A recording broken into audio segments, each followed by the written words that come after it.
முன்னாள் முதலமைச்சர் எடப்பாடி பழனிசாமி அவர்கள். மாண்புமிகு பேரவைத் தலைவர்களே, மாண்புமிகு பொதுப்பணித்துறை அமைச்சர் ஏதோ காரணம் கேட்டாங்க. இது சட்டம், அது சட்டப்படி தான் நடக்கும். ஏன்னா 2026 டிசம்பரோட முடியுது. அப்போ இதுக்கு ஏதாவது ஒரு சொல்யூஷன் கிடைக்கலனா புதிய மக்கள் தொகை கணக்கெடுப்பு தான் வரும். நீங்கள் குறையும் நினைக்கிறீங்களா அதிகப்படுத்துன்னு நினைக்கிறீங்களா? அதை முதல் சொல்லுங்கள். இப்போ இருக்கிற நாடாளுமன்ற உறுப்பினரோட குறையுதா இல்லை அதிகப்படுத்தணுமா? அதுக்கு முதல் நீங்கள் தெளிவுபடுத்துங்க. மாண்பு பொதுப்பணித்துறை அமைச்சர்.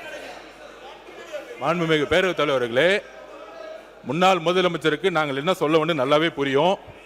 வாஜ்பாய் அவர்கள் இதே மாதிரி மக்கள் தொகை கணக்கெடுப்பு முடிஞ்ச உடனே தமிழ்நாட்டுடைய கோரிக்கையும் சரி, தென் மாநில கோரிக்கையும் சரி, 25 வருஷத்துக்கு சிறப்பு சட்டம் கொண்டு வந்து பண்ணாரு. அதுதான் நம்மளுடைய கோரிக்கை, அதுதான் தென் மாநிலங்கள்.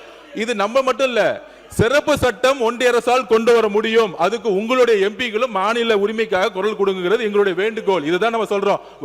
பிஜேபியோடைய பிரைம் மினிஸ்டர் இருந்த வாஜ்பாய் அவர்கள் மாநில உரிமைக்காக, முக்கியமா தமிழ்நாட்டோட உரிமைக்காக வந்து சிறப்பு சட்டம் கொண்டு வந்த மாதிரி நமக்காக ஒரு சிறப்பு சட்டம் கொண்டு வராங்க. அதுல 50% தமிழக மக்களுக்கு எந்த கோரிக்கை இல்லைங்கிறத நாங்க பதிவு பண்றோம். தமிழக மக்களிடத்து கோரிக்கை இல்லாம போது நீங்க ஒரு கோரிக்கை வைக்காதீங்கிறத நாங்களோட வேண்டுகோள்.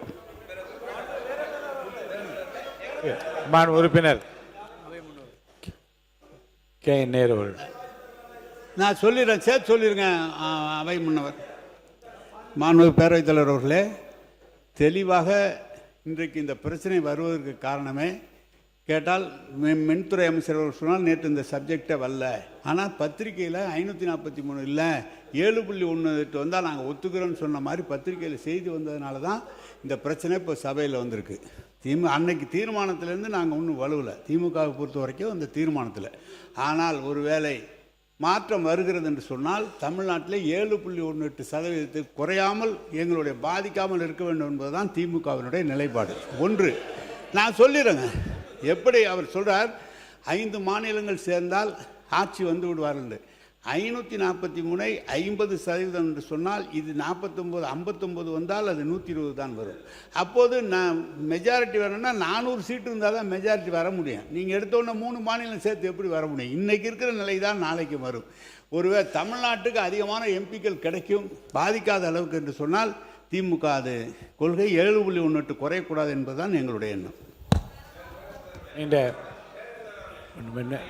மாண்புமிகு சட்டத்துறை அமைச்சர் சட்டத்துறை அமைச்சர் மாண்புமிகு பேரவைத் தலைவர் அவர்களே, இது நேற்றே வந்து இப்போ அதை திமுகவுடைய நிலைப்பாட்டில் தான் எங்கள் எல்லாருக்கும் சந்தேகமாக இருக்குது. ஏன்னா திரும்பவும் என்னென்னா இதுவரை ஒரு வார்த்தை கூட இந்த சட்டம் கொண்டு வரப்பட்டால் திமுக எதிர்த்து வாக்களிக்கும்னு ஒரு வார்த்தை கூட திமுக தரப்பிலிருந்து வரவில்லை. அது ஒரு முக்கிய விஷயம். ஏன்னா இதுவரை இந்த சட்டம் கொண்டு வரப்பட்டால் நாடாளுமன்றத்தில் நாங்கள் எதிர்த்து வாக்களிப்போம்னு ஒரு வார்த்தை, ஏன்னா இது ஒரு 10 நாளாக டிஸ்கஸ் பண்ணிட்டு வரோம், ஒரு வார்த்தை கூட நாங்கள் எதிர்த்து வாக்களிப்போம்னு இதுவரைக்கும் சொல்லவில்லை. அதுதான் எல்லாருக்கும் சந்தேகத்தை ஏற்படுது.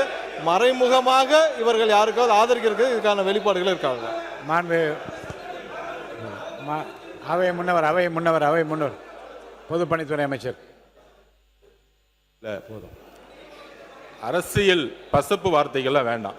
ஒன்னே ஒண்ணுதான், 7.18 543 ஃப்ரீஸ். இவ்வளவுதான் நம்மளுடைய தீர்மானம். 50% ஆஃபர் கொடுத்தா மாண்புமிகு எதிர்க்கட்சியில் பதில் சொல்லணும். சட்டம்லாம் இல்ல, 50% வந்து சட்டம்லாம் கிடையாது. 50% சட்டம் கிடையாது.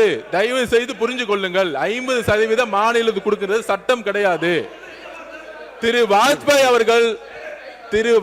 அவர்கள் எப்படி 25 வருஷம் அன்னைக்கு திமுக கொடுத்த கோரிக்கையை ஏற்று பண்ணாங்களோ, இதுதான் நாங்க திருப்பி சொல்றோம். திரு வாஜ்பாய் அவர்கள் எப்படி மக்கள் தொகை கணக்கு முடிஞ்சவனன் தென் மாநிலங்கள் கோரிக்கையை ஏற்று எப்படி வந்து 543 ஃப்ரீஸ் பண்ணாங்களோ அதே சிறப்பு சட்டத்தை கொண்டு வரணுங்கிறதா தமிழ்நாட்டுடைய கோரிக்கை. அதான் தீர்மானம். பெரும்பாலான நபர்கள் அதுக்கு தான் ஓட்டும் போட்டு அந்த தீர்மானம் நிறைவேற்றணும்.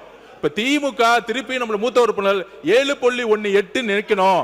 அதுக்கு மேல இல்ல நான் கேட்ட ஒரு நிமிஷம், நான் ஒரே ஒரு நான் கேட்ட கேள்விக்கு ஒரே ஒரு உங்களுடைய இல்ல அண்ணன் நேரு அண்ணன்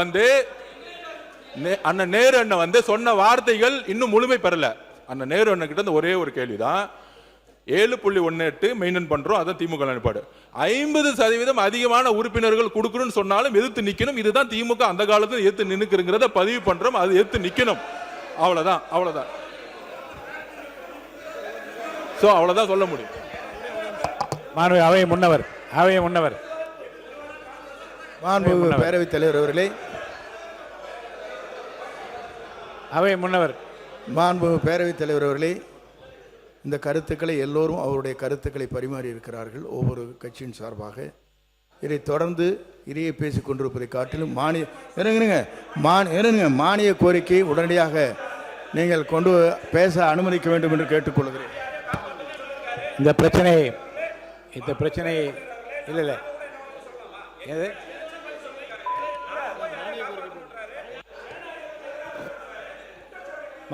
மாண்பு அமைச்சர் உட்காருங்க. ஏற்கனவே அரசின் மாண்புமிகு இல்லை இருங்க, நீங்கள் உட்காருங்க.